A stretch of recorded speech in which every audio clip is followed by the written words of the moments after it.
Assalamualaikum warahmatullahi wabarakatuh. Kembali lagi kawan di Legenda Catur Dunia. Turnamen Global Chess League 2024 sudah masuk babak final. Malam ini mempertemukan dua tim teratas, yaitu PBG Alaskan Knight yang diperkuat oleh Anish Giri, Nordipek Abdul Satrop, Shakir Mamet Yarob, dan berjumpa dengan tim Triveni Continental Kings yang diperkuat oleh Alireza Firoza, Weyi, dan juga Temur Rajabov. Pemain idola admin Temur ini kawan. Cuma permainannya sudah menurun untuk 3 tahun terakhir ini. Jarang kita lihat di event-event besar sekarang. Siapa? Temur Rajabov kawan. Dan Triveni Continental Kings ini merupakan juara season 1 kawan. Cuma komposisi pemainnya berbeda. Jika di season 1 ada Levon Aronian bersama Yu Yangyi. Nah, Yu Yangyi sekarang pindah kawan ke tim yang lain. Sekarang masuk ke season 2 kawan. Kita tunggu juaranya siapa di season 2 malam ini yang mempertemukan timnya Anish Giri versus Alireza Firoza. Di babak terakhir, babak 10 kawan, tidak banyak game yang bagus untuk kita ulas. Sebetulnya kemarin di babak 9 ada game yang bagus yang bisa kita ulas dari permainannya si Gondrong kawan. Siapa lagi kalau bukan Richard Rapport yang memperkuat timnya Magnus Carlsen di papan 3. Berhadapan dengan Parham Magshodo di babak 9 kemarin kawan, di mana Parham ini memperkuat timnya Visi Anand. Sejauh ini Richard Rapport bermain cukup bagus juga kawan. Sejauh ini sudah memetik 4 kali kemenangan sampai babak 10 di permainan round robin. Menang atas Parham, menang atas Temur Rajabov, dan juga menang atas Spittler kawan. Dan juga di game ini kembali kawan menghajar Parham Magshodo. Di mana pertemuan pertama Parham kalah saat pegang putih kawan. Richard Rapport menang saat pegang hitam. Nah, di pertemuan kedua ini si Gondrong mengawali dengan pion E4. Parham pion C5 siswa defense. Kuda F3 dengan pion D6 menawarkan kanal attack kawan, ataupun juga bisa berlanjut permainan Knight Dove. Gajah C4 dimainkan oleh Richard Rapport. Bermain dengan sisilah tertutup. Kuda F6 pion D3, pion A6, persiapan pion menteri pion B5, hentikan dengan pion A4, kuda C6 rokade pion H6. Kontrol petak G5, jelas kawan dari aktivitas gajah gelap. Kalian pasti tidak menyukai taktik pin seperti ini. Nah, di sini kuda C3 untuk memperkuat center.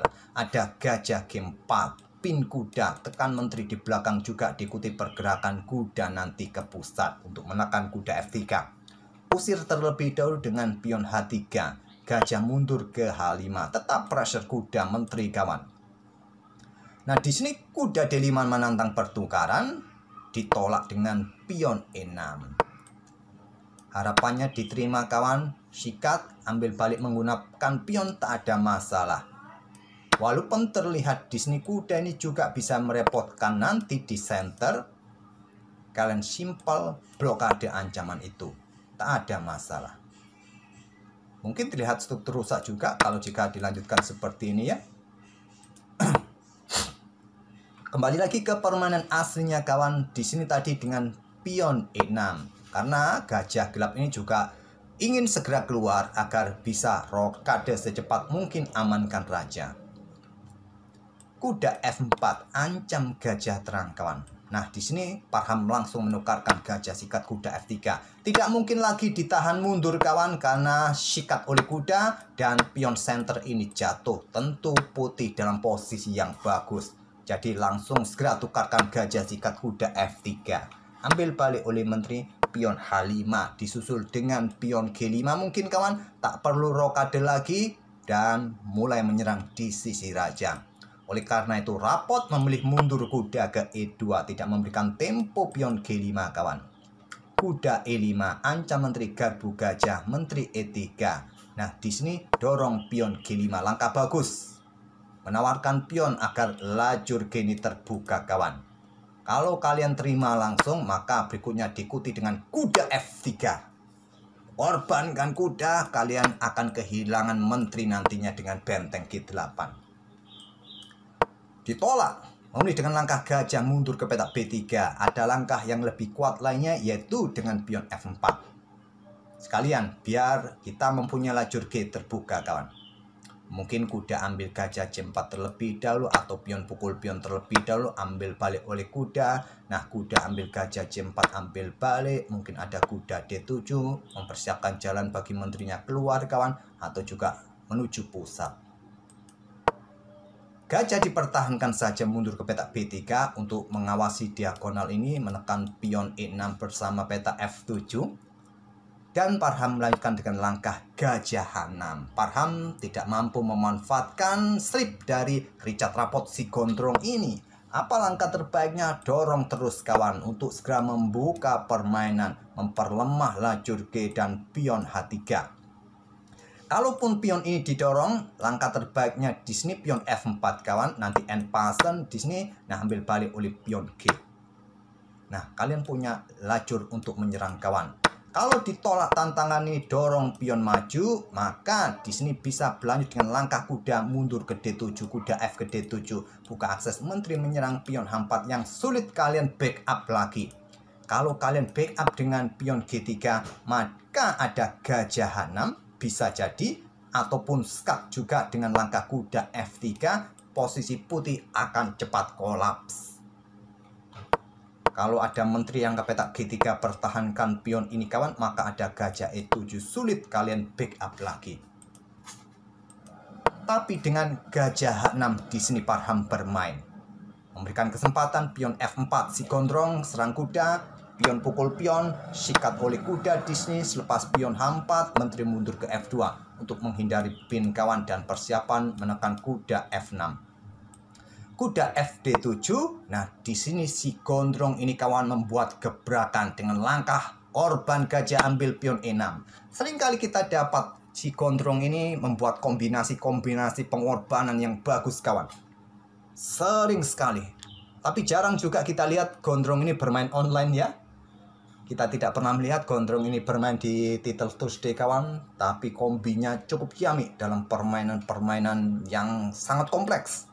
Apa idenya? Idenya seperti ini, ambil balik dengan kuda, ancam menteri, persiapan garbuan pada benteng pada raja. Dan benteng hitam pun juga tidak akan bisa melakukan counter attack di lajur F kawan karena adanya kuda ini.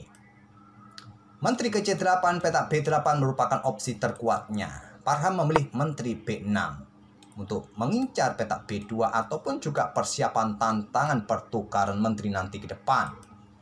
Usir terlebih dahulu dengan pion A5 agar tidak terbuka diagonal gelap ini. Menteri C6, baru pion C3 menawarkan pion, tapi kuda harus tetap menjaga petak F7 dari ancaman skakmat. Benteng C8, pion D4, pion C pukul, pion C ambil balik, kuda dapat dipastikan jatuh. Menteri C4 mengincar kuda, menteri F5 kawan, awas ancaman pada area terang ini dan bisa ancaman skakmat. Kuda F8 menjaga petak G6, tapi menteri bisa bergerak ke H5 skak. Blokade oleh kuda E ke G6 kawan. Kenapa tidak lari ke petak ini saja? Ya masih bisa dikejar oleh menteri, tapi yang kuat dengan benteng ini meluncur skak. Kalian mau bergerak kemana? Lari ke petak C6, disusul dengan pion D5 skak. Kalian tidak bisa lari ke sini untuk bersembunyi ke sini karena ada pion di sini. Lari ke petak B5 dan diikuti benteng skakmat kawan. Kalian harus menghajar pion ini agar tidak kena skakmat. Repot, kalian akan kehilangan menteri. Jadi dengan kuda E ke G6 sekaligus melepaskan tekanan dari pion kawan. Berikutnya adalah benteng sikat kuda F8. Tidak bisa diambil oleh kuda dalam posisi kena pin. Gajah yang ambil discover juga kawan. Menteri ambil kuda G6 skak. Raja bergeser ke D7. Ada pion D5 terlebih dahulu. Perkuat posisi kuda. Batasi pergerakan raja. Persiapan juga untuk melakukan aksi. Tapi masih ada gajah yang masih bisa blokade. Di sini gajah E7. Koneksikan dua bentengnya. Persiapan counter attack. Ada menteri F5. Persiapan juga discover kawan. Kemana nanti kuda ini akan bergerak? Raja mundur ke E8. Ada gajah G5. Gajah pukul gajah. Ambil balik oleh menteri. Ada menteri ambil pion E4. Benteng F1. Awas ancaman skakmat sekali lagi. Benteng C2 juga memberikan ancaman pada petak G2. Tapi dia meninggalkan baris belakang menteri D8 skakmat. Luar biasa permainan Richard Rapot ini kawan, menskak Mat Parham di langkah ke-33. Dan keakuratan permainan dari si Gondrong ini kawan sebesar 95,2%. Sedangkan Parham 82%. Oke, semoga permainan dari Richard Rapot tadi yang mulai menggebrak dengan pengorbanan gajah, pengorbanan benteng bisa menghibur kalian. Dan kita akan bertemu di video-video berikutnya. Terima kasih. Wassalamualaikum warahmatullahi wabarakatuh.